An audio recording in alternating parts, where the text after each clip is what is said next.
E2 elimination, E2 elimination में आपको बता रहा था कि जो रेट डिपेंड करता है वो सबस्ट्रेट, ये सबस्ट्रेट है बेटा, और बेस, इन दोनों की कंसंट्रेशन और नेचर पे डिपेंड करता है।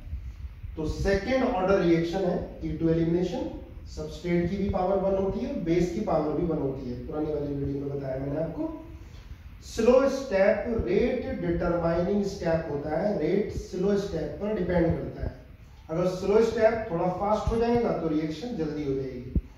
E2 एलिमिनेशन में स्लो स्टेप में ट्रांजिशन स्टेट फॉर्म होती है, याद करने की कोशिश करो।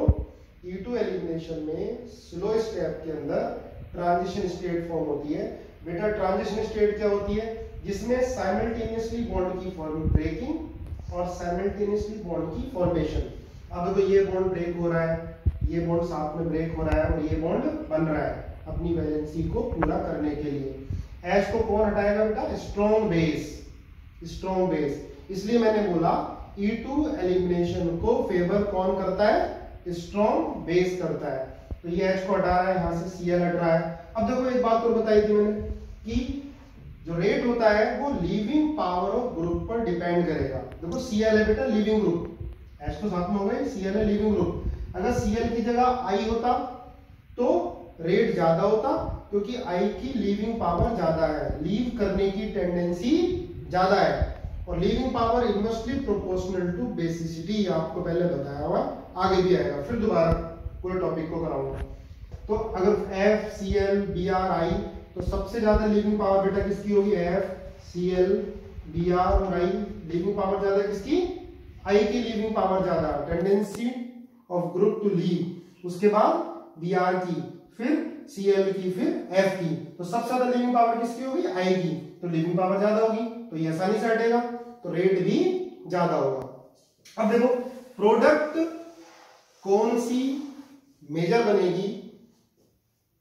ये इसको बोलते हैं सेट जेप प्रोडक्ट। ये क्यों मेजर बन रही है? क्योंकि देखो डबल बॉन्ड यहां पर आ रहा है, ट्रांजिशन स्टेट इसकी ज्यादा स्टेबल है, ट्रांजिशन स्टेट ज्यादा स्टेबल तो जल्दी बनेगी, तो प्रोडक्ट ये वाली मेजर बनेगी। स्टेबल क्यों है product? According to hyperconjugation. हमने पढ़ा है कि एल्कीन की स्टेबिलिटी कैसे देखते हैं बेटा? हाइपर कंजुगेशन से। हाइपर कंजुगेशन क्या होती है? डबल बॉन्डेड कार्बन से अटैच कार्बन, अल्फा कार्बन, ये भी अल्फा कार्बन। अल्फा कार्बन पर जितने हाइड्रोजन ज्यादा होंगे स्टेबिलिटी एल्कीन की उतनी ही ज्यादा होगी। बहुत डिटेल में पढ़ा है, बहुत सारे एग्जांपल किए हुए हैं, एक बार फिर रिवाइज करोगे जाकर। तो इसको बोलते हैं बेटा सेट जेप प्रोडक्ट। मैंने जो ऐसे लिखा है सेट जेप प्रोडक्ट, और ये है हॉफमैन प्रोडक्ट। जनरली जो प्रोडक्ट बनेगी, मेजर प्रोडक्ट होगी, वो कौन सी होगी?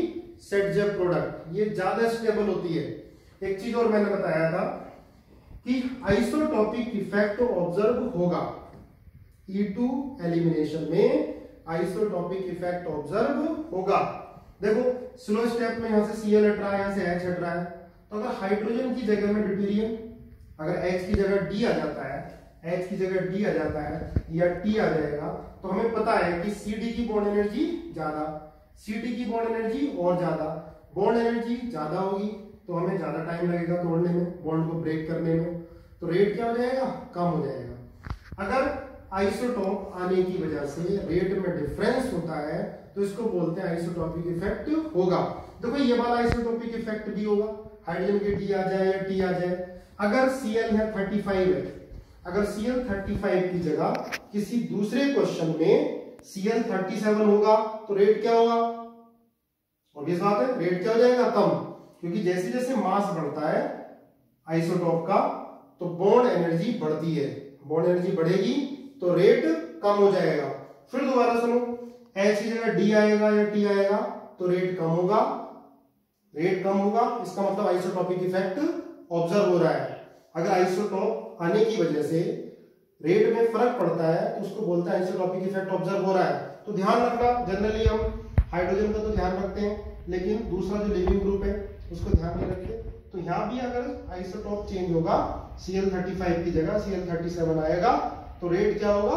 कम हो जाएगा। एक चीज और ध्यान रखना बेटा, ये जो ग्रुप क्या होने चाहिए? Anti periplanar. अगर H अबव द प्लेन है तो Cl क्या होना चाहिए? Below the plane. H above the plane है तो Cl क्या होना चाहिए? Below the plane. Base hydrogen को हटाता है उसी हाइड्रोजन को हटा पाएगा जो क्या होगा, एंटी होगा। अगर दोनों सेम तरफ होंगे, ये हाइड्रोजन है ये क्लोरीन है, तो जो बेस आएगा हाइड्रोजन को आसानी से नहीं हटा पाएगा। क्यों नहीं हटा पाएगा? क्यों? क्योंकि Cl का लोन पेयर बेस को रिपेल करेगा। तो ध्यान रखो, दिस ग्रुप H और Cl या H या कोई भी लिविंग ग्रुप, ये क्या होने चाहिए? दे मस्ट बी एंटी पेरिप्लेनर, ये एंटी होने चाहिए। ठीक है, ये अबव द प्लेन तो ये बिलो द प्लेन। जैसे देखो इस वाले क्वेश्चन में हम देख सकते हैं ये Cl है, अगर इसमें हम E2 एलिमिनेशन कराना चाहते हैं एल्कोहलिक KOH की प्रेजेंस में, तो बताओ बच्चों कौन सा हाइड्रोजन हटेगा इसमें? देखो यहाँ Cl अबव द प्लेन है, ये CH3 अबव द प्लेन है, तो हाइड्रोजन क्या होगा बेटा? Below the plane. यहाँ CH3 बिलो द प्लेन है, तो हाइड्रोजन क्या होगा बेटा? Above the plane. तो मैंने क्या बताया, E2 एलिमिनेशन में हाइड्रोजन और leaving group they must be anti periplanar. अगर Cl अबव द प्लेन है तो हाइड्रोजन क्या होना चाहिए? Below the plane. तो कौन सा हाइड्रोजन हटेगा बेटा? ये वाला हाइड्रोजन हटेगा। तो डबल बॉन्ड कहां पर आएगा? ये डबल बॉन्ड आएगा यहां पर। ठीक है, ये है E2 एलिमिनेशन। तो बेटा डेली या दिन में 2 बार 5-5 मिनट की वीडियो हम बनाएंगे। देखो बहुत अच्छा मौका मिला है, सेल्फ स्टडी करो, अपनी हैबिट अच्छी बनाओ, और डेली का टाइम टेबल, हमेशा मैं बोलता आता हूं, डेली का टाइम टेबल डेली बनाओ और उसको फॉलो करो। और घर पे रह रहे हो, अच्छा मौका मिला है, पेरेंट्स से कभी ऊंची आवाज में बात नहीं करनी, ठीक है, और बस ध्यान रखना है अपना, बाहर जाना नहीं है बिल्कुल भी, ठीक है, हमें मेहनत करनी है और कोविड-19 से भी लड़ना है, और अपने आप का भी ध्यान रखना है, अपने पेरेंट्स का भी ध्यान रखना है। आपके सबसे ज्यादा ध्यान रखने वाले आपके पेरेंट्स होते हैं, तो कभी बेटा ऊंची आवाज में बात नहीं करनी है, और सुबह जल्दी उठो, अपना टाइम टेबल बनाओ डेली का और उसको फॉलो करो। Best of luck.